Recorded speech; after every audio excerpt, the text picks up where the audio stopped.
साल 2004 की शुरुआत थी। हार्वर्ड यूनिवर्सिटी के एक छोटे से हॉस्टल रूम में कुछ लड़के लड़कियां देर रात तक जागकर लैपटॉप पर कोड टाइप कर रहे थे। उनमें से एक दुबला पतला साधारण दिखने वाला लड़का अपने गहरे नीले टी-शर्ट और अनफिट जीन्स में लगातार स्क्रीन पर नजरें गड़ाए बैठा था। बाहर बर्फ गिर रही थी, कमरे में कॉफी के खाली कप पड़े थी, लेकिन उस लड़के की उंगलियां कीबोर्ड पर किसी संगीतकार की तरह चल रही थी। उस रात उसने जो वेबसाइट ऑनलाइन की, वही कुछ सालों बाद पूरी दुनिया की सोशल लाइफ को बदलने वाली थी, फेसबुक। उस लड़के का नाम था मार्क एलियट जुकरबर्ग। आज जब हम सोशल मीडिया कहते हैं तो सबसे पहले दिमाग में फेसबुक, इंस्टाग्राम, व्हाट्सएप जैसे प्लेटफॉर्म आते हैं, और इन सब के पीछे अगर किसी का चेहरा है तो वो जुकरबर्ग का। लेकिन कहानी यहाँ खत्म नहीं होती। एक ये भी हकीकत है कि जुकरबर्ग का नाम विवादों से भी जुड़ा रहा। डेटा चोरी, चुनावों में दखल, प्राइवेसी उल्लंघन। एक ओर लोग उन्हें दुनिया को जोड़ने वाला मानते हैं, दूसरी ओर कई लोग कहते हैं कि उन्होंने इंसानों को और भी अकेला बना दिया। ये कहानी सिर्फ एक टेक्निकल जीनियस की नहीं है, ये कहानी है एक जिद्दी, महत्वाकांक्षी और विवादास्पद शख्स की, जिसने अपनी कोडिंग की ताकत से इंसानों के रिश्तों, राजनीति और समाज की दिशा बदल दी। बचपन और पारिवारिक जड़ें। मार्क ज़करबर्ग का जन्म 14 मई 1984 को व्हाइट प्लेन्स, न्यूयॉर्क में हुआ। उनके पिता का नाम एडवर्ड ज़करबर्ग था, जो पेशे से डेंटिस्ट थे। उनकी मां कैरन केम्पनर एक मनोचिकित्सक थीं। ज़करबर्ग के परिवार का माहौल पढ़ाई लिखाई वाला था। उनके 3 बहनें हैं, रैंडी, डोना और एरियल। घर पर हमेशा किताबों और पढ़ाई की चर्चा रहती थी। बचपन में ही मार्क बेहद जिज्ञासु यानी क्यूरियस थे। जब दूसरे बच्चे खिलौनों से खेलते, वो कंप्यूटर और इलेक्ट्रॉनिक चीज़ों के साथ छेड़छाड़ करते रहते। उनके पिता ने 1990 के दशक में ही घर पर एक कंप्यूटर दिला दिया था। यहीं से मार्क की दुनिया बदलने लगी। पहला प्रयोग, ज़क नेट। मार्क के पिता का एक डेंटल क्लिनिक था। क्लिनिक और घर के बीच फ़ोन पर लगातार बातचीत करनी पड़ती थी। छोटे मार्क ने सोचा, क्यों ना एक ऐसा सिस्टम बने जिसमें घर और क्लिनिक दोनों कंप्यूटर से जुड़े हों। तब सिर्फ 12 साल की उम्र में मार्क ने एक सॉफ्टवेयर बनाया, ज़कनेट।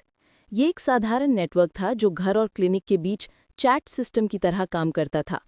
आज भले ये सामान्य लगे, लेकिन उस दौर में ये एक अद्भुत नवाचार था। उनके पिता मजाक में कहते, मार्क ने मेरे लिए पहला व्हाट्सएप बना दिया था। संगीत का साथी, सिनैप्स। किशोर अवस्था में मार्क संगीत से भी बहुत प्रभावित थे। उन्हें क्लासिकल म्यूजिक और रॉक दोनों सुनना पसंद था, लेकिन वो चाहते थे कि उनका कंप्यूटर उनकी पसंद को पहचाने और उसी हिसाब से गाने चलाए। उन्होंने एक प्रोग्राम बनाया, सिनैप्स मीडिया प्लेयर। ये प्रोग्राम आर्टिफिशियल इंटेलिजेंस का शुरुआती रूप था। ये समझ सकता था कि यूज़र कौन से गाने बार बार सुनता है और फिर उसी के आधार पर नई प्लेलिस्ट सुझाता। सिनैप्स इतना लोकप्रिय हुआ कि माइक्रोसॉफ्ट और AOL जैसी कंपनियां मार्क को खरीदना चाहती थीं और उन्हें जॉब ऑफर करने लगीं, लेकिन मार्क ने इनकार कर दिया। वे नौकरी नहीं करना चाहते थे, वे कुछ बड़ा करना चाहते थे। हार्वर्ड, सपनों की प्रयोगशाला। साल 2002 में मार्क ने दुनिया की सबसे प्रतिष्ठित यूनिवर्सिटी, हार्वर्ड में दाखिला लिया। वहां उन्होंने कंप्यूटर साइंस और मनोविज्ञान पढ़ना शुरू किया। हार्वर्ड के दिनों में मार्क का व्यक्तित्व कुछ अलग ही था। वो पढ़ाई में तेज थे, लेकिन ज्यादा मिलनसार नहीं। ज्यादातर समय लैपटॉप पर कोड लिखने में गुजारते थे। कोर्स मैच, पढ़ाई का पहला टूल। हार्वर्ड में छात्रों को कोर्स चुनने में अक्सर मुश्किल होती थी। किसी को ये नहीं पता चलता था कि उनके दोस्त किस क्लास में जा रहे हैं। मार्क ने एक वेबसाइट बनाई, कोर्स मैच। इससे स्टूडेंट्स देख सकते थे कि उनके दोस्त कौन से कोर्स में एडमिट हुए हैं और उसी हिसाब से अपनी क्लास चुन सकते हैं। ये साधारण सा टूल था, लेकिन इसने मार्क को हार्वर्ड के छात्रों के बीच चर्चित कर दिया।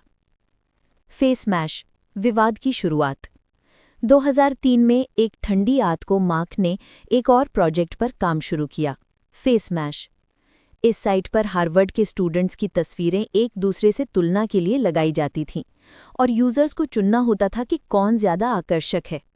साइट कुछ ही घंटों में पॉपुलर हो गई, लेकिन जब लोगों को पता चला कि तस्वीरें बिना अनुमति के इस्तेमाल की गई हैं, तो हंगामा मच गया। हार्वर्ड प्रशासन ने साइट बंद कर दी और मार्क को डांट भी पड़ी। लेकिन ये घटना एक सबक बन गई। लोग ऑनलाइन कनेक्ट होना चाहते हैं। वे देखना चाहते हैं कि उनके आसपास कौन है। यही सोच बाद में फेसबुक की नींव बनी। द फेसबुक, एक नई दुनिया का जन्म। 2004 की शुरुआत में मार्क ने अपने दोस्तों डस्टिन मॉस्कोविच, क्रिस ह्यूज और एंड्रू मैकैलम के साथ मिलकर एक नया प्रोजेक्ट शुरू किया। उन्होंने साइट का नाम रखा thefacebook.com। पहले ये साइट सिर्फ हार्वर्ड के छात्रों के लिए थी। हर छात्र अपना प्रोफाइल बना सकता था, फोटो अपलोड कर सकता था और दूसरों से जुड़ सकता था। शुरुआत इतनी सफल रही कि कुछ ही हफ्तों में ये हार्वर्ड से बाहर निकलकर स्टैनफोर्ड, येल और कोलंबिया जैसी यूनिवर्सिटीज़ में फैल गई। लोग हैरान थे कि कैसे एक साधारण सा आइडिया इतनी तेज़ी से फैल गया। मार्क ने अपने दोस्तों से कहा, लोग ऑनलाइन अपनी पहचान बनाना चाहते हैं, ये बस शुरुआत है। जब तक फेसबुक हार्वर्ड में लोकप्रिय हुआ, तो मार्क और उनकी टीम को एहसास हुआ कि ये सिर्फ एक यूनिवर्सिटी तक सीमित नहीं रह सकता। मार्क के दोस्तों डस्टिन मॉस्कोविट्स, गंभीर और प्रैक्टिकल दिमाग वाले, क्रिस ह्यूज, कम्युनिकेशन और आइडियाज़ में मदद करने वाले, और एंड्रयू मैककलम, डिज़ाइनर, ने मिलकर साइट को और बेहतर बनाया। मार्क की एक और बड़ी पहचान थी उनका आत्मविश्वास। वो हमेशा कहते थे, अगर लोग जुड़ना चाहते हैं तो हमें एक ऐसा प्लेटफॉर्म देना होगा जहां वे अपनी पहचान बना सकें। यही भविष्य है। सिर्फ कुछ महीनों में साइट हार्वर्ड से बाहर निकलकर स्टैनफोर्ड, येल और कोलंबिया में फैल गई। लोग अब इस पर घंटों बिताने लगे। ये उनकी नई डिजिटल पहचान बन गई। इसी दौरान एक विवाद खड़ा हुआ। हार्वर्ड के 3 स्टूडेंट्स, कैमरन और टाइलर विंकलवॉस, जुड़वा भाई, और उनके साथी दिव्य नरेंद्र, ने आरोप लगाया कि मार्क ने उनका आइडिया चुराया है। दरअसल उन्होंने मार्क को हार्वर्ड कनेक्शन नामक साइट के लिए हायर किया था, लेकिन मार्क ने काम करने की बजाय खुद ही फेसबुक जैसा प्लेटफॉर्म बना दिया। उन्होंने केस कर दिया। बाद में ये विवाद लंबा चला और 2008 में समझौता हुआ, जिसमें विंकलवॉस भाइयों को लाखों डॉलर और फेसबुक की शेयर मिले। ये जुकरबर्ग के करियर का पहला बड़ा विवाद था, लेकिन उन्होंने इसे अपनी राह में रोड़ा नहीं बनने दिया। 2004 की गर्मियों में मार्क और उनकी टीम हार्वर्ड छोड़कर कैलिफोर्निया चले गए। उन्होंने पैलो आल्टो में एक छोटा सा घर किराए पर लिया, जिसे उन्होंने ऑफिस में बदल दिया। ये वही जगह थी जहां कई बड़े टेक्नोलॉजी स्टार्टअप्स, गूगल, एप्पल आदि ने अपनी जड़ें जमाई थीं। मार्क और उनकी टीम दिन रात काम करते, कभी-कभी रात के 3 बजे भी कोडिंग करते और सुबह तक नई फीचर तैयार हो जाती। पहला निवेश। फेसबुक को आगे बढ़ाने के लिए पैसों की जरूरत थी। तभी एक नाम आया, पीटर थियल। थियल पेपैल के सहसंस्थापक थे और स्टार्टअप्स में निवेश करने के लिए मशहूर थे। उन्होंने फेसबुक में $5 लाख का पहला निवेश किया। यह पैसा फेसबुक के लिए ऑक्सीजन जैसा था। अब मार्क और उनकी टीम बिना पैसों की चिंता किए प्रोडक्ट पर ध्यान दे सकते थे। 2005 में द फेसबुक ने अपना नाम बदलकर सिर्फ फेसबुक कर लिया। उन्होंने facebook.com डोमेन खरीदा, जिसके लिए लगभग $2 लाख चुकाए। नाम छोटा हुआ और याद रखने में आसान भी। एडवार्डो सेवरिन से विवाद। मार्क के पुराने दोस्त और शुरुआती को-फाउंडर एडवार्डो सेवरिन फेसबुक के चीफ फाइनेंशियल ऑफिसर थे। उन्होंने शुरुआती दिनों में कुछ पैसा लगाया था, लेकिन धीरे-धीरे दोनों के बीच रिश्ते बिगड़ने लगे। मार्क को लगता था कि एडवार्डो कंपनी के लिए उतना सक्रिय नहीं है, जबकि एडवार्डो को लगता था कि मार्क उन्हें बाहर कर रहे हैं। आखिरकार ये विवाद अदालत तक पहुंचा। बाद में समझौते में एडवार्डो को भी कंपनी के को-फाउंडर के रूप में मान्यता और शेयर दिए गए। 2005 तक फेसबुक सिर्फ कॉलेज स्टूडेंट्स तक सीमित था, लेकिन मार्क का विजन इससे कहीं बड़ा था। उन्होंने इसे आम जनता के लिए खोलने का फैसला किया। 2006 में फेसबुक ने हाई स्कूल स्टूडेंट्स और फिर आम जनता के लिए रजिस्ट्रेशन खोल दिया। अब कोई भी 13 साल से ऊपर का इंसान फेसबुक ज्वाइन कर सकता था। ये एक क्रांति थी।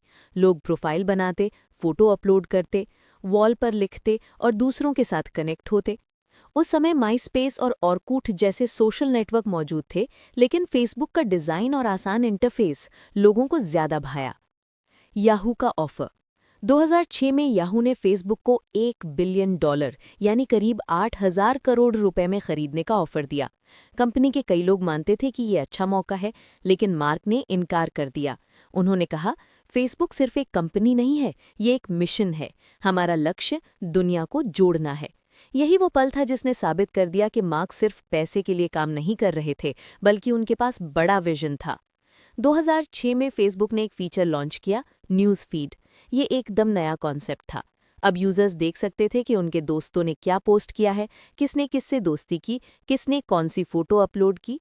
शुरुआत में कई लोगों ने इसका विरोध किया क्योंकि उन्हें लगा कि उनकी प्राइवेसी खतरे में है, लेकिन धीरे धीरे लोगों को ये फीचर पसंद आ गया और आज यही फेसबुक की जान है। फेसबुक की टीम और कल्चर। फेसबुक का ऑफिस धीरे धीरे बड़ा होने लगा। मार्क ने एक अलग कल्चर बनाया। ऑफिस में कोई फॉर्मल ड्रेस कोड नहीं, move fast and break things उनका नारा था। हर शुक्रवार को Q&A सेशन होता जिसमें मार्क सीधे कर्मचारियों से बात करते। फेसबुक अब सिर्फ एक स्टार्टअप नहीं रहा था, ये दुनिया बदलने वाली कंपनी बन रही थी। जैसे जैसे फेसबुक बढ़ता गया, वैसे वैसे विवाद भी बढ़ते गए। गोपनीयता और उपयोगकर्ताओं का गुस्सा। 2006-2007 में जब फेसबुक ने न्यूज़ फीड और बीकन जैसे फीचर लॉन्च किए, तो लाखों यूजर्स ने विरोध किया। बीकन नामक फीचर से कंपनियां देख सकती थीं कि यूजर्स कौन से प्रोडक्ट्स खरीद रहे हैं। लोगों ने इसे प्रिवेसी का उल्लंघन बताया। फेसबुक को मजबूर होकर ये फीचर बंद करना पड़ा। ये पहला बड़ा सबक था। लोग फेसबुक का इस्तेमाल करना पसंद करते हैं, लेकिन वो अपनी प्रिवेसी खोना नहीं चाहते। 2007-2011 का समय फेसबुक के लिए सुनहरे युग जैसा था। विश्व स्तर पर फैलाव। 2008 तक फेसबुक का दायरा अमेरिका से बाहर निकलकर पूरी दुनिया में फैल चुका था। भारत, ब्राज़ील, यूरोप, एशिया, हर जगह फेसबुक युवाओं की पहली पसंद बन गया। ऑर्कुट और माइस्पेस जैसे पुराने सोशल नेटवर्क धीरे धीरे गायब हो गए। मोबाइल की ओर रुख। जैसे जैसे स्मार्टफोन आम हुए, फेसबुक ने तुरंत मोबाइल ऐप लॉन्च किया। अब लोग सिर्फ लैपटॉप पर नहीं, बल्कि जेब में रखे फोन से फेसबुक चलाने लगे। ये फेसबुक की सबसे बड़ी ताकत बन गई। निवेश और अरबों का खेल। 2007 में माइक्रोसॉफ्ट ने फेसबुक में लगभग $240 मिलियन का निवेश किया और कंपनी की वैल्यूएशन $15 बिलियन तक पहुंच गए। ये वही समय था जब मार्क मात्र 23 साल की उम्र में अरबपति बन गए। नई फीचर्स और नवाचार। लाइक बटन 2009, एक क्लिक में प्यार जताने का सबसे आसान तरीका। पेजेस और ग्रुप्स, कंपनी और समुदायों को जोड़ने का साधन। चैट और मैसेंजर, दोस्ती और बातचीत को आसान बनाना। फेसबुक अब सिर्फ एक सोशल नेटवर्क नहीं, बल्कि लोगों की डिजिटल दुनिया का केंद्र बन चुका था। 2012 में फेसबुक ने एक ऐतिहासिक कदम उठाया, इनिशियल पब्लिक ऑफरिंग या IPO के रूप में। मई 2012 में फेसबुक ने शेयर बाजार में कदम रखा। कंपनी का मूल्यांकन लगभग $104 बिलियन लगाया गया। उस समय किसी इंटरनेट कंपनी का सबसे बड़ा IPO था ये। मार्क ज़करबर्ग मात्र 28 साल की उम्र में दुनिया के सबसे युवा अरबपतियों में से एक बन गए थे।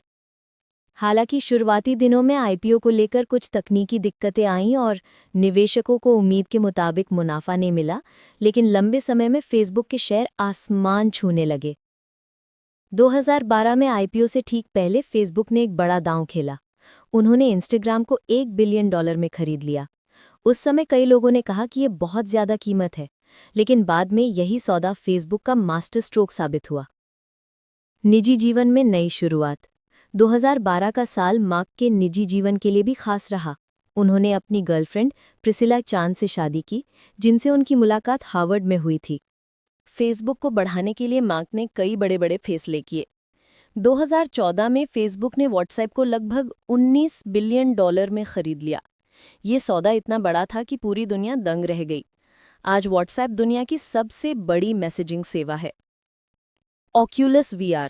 2014 में ही फेसबुक ने ऑक्यूलस VR कंपनी खरीदी, जो वर्चुअल रियलिटी हेडसेट बनाती है।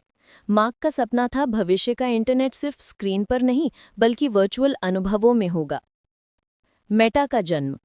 2021 में मार्क ने घोषणा की कि फेसबुक अब सिर्फ एक सोशल नेटवर्क नहीं रहेगा। उन्होंने कंपनी का नाम बदलकर मेटा रखा और कहा कि अब उनका लक्ष्य है मेटावर्स बनाना, जहां लोग वर्चुअल दुनिया में रह सके, काम कर सके और खेल सके। इतनी सफलता के साथ साथ मार्क और फेसबुक कई बार आलोचनाओं के घेरे में भी आए। Cambridge Analytica scandal 2018। मिलियनों यूजर्स का डेटा राजनीतिक कंपनियों ने बिना अनुमति इस्तेमाल किया। इससे फेसबुक की छवि को गहरा धक्का पहुंचा। मार्क को अमेरिकी कांग्रेस में जाकर सफाई देनी पड़ी। फेसबुक पर आरोप लगा कि उसकी वजह से फेक न्यूज़ और चुनावों में हेरफेर हुआ। 2016 के अमेरिकी चुनाव इसका सबसे बड़ा उदाहरण माने गए। सोशल मीडिया के अत्यधिक इस्तेमाल से बच्चों और युवाओं पर बुरा असर पड़ रहा है। ये बहस आज भी फेसबुक और इंस्टाग्राम को घेरे रहती है। मार्क का कहना है कि उनका उद्देश्य हमेशा दुनिया को जोड़ना और लोगों को अभिव्यक्ति की स्वतंत्रता देना रहा है, लेकिन साथ ही उन्होंने ये भी माना कि सोशल मीडिया को जिम्मेदारी से चलाना उतना ही जरूरी है।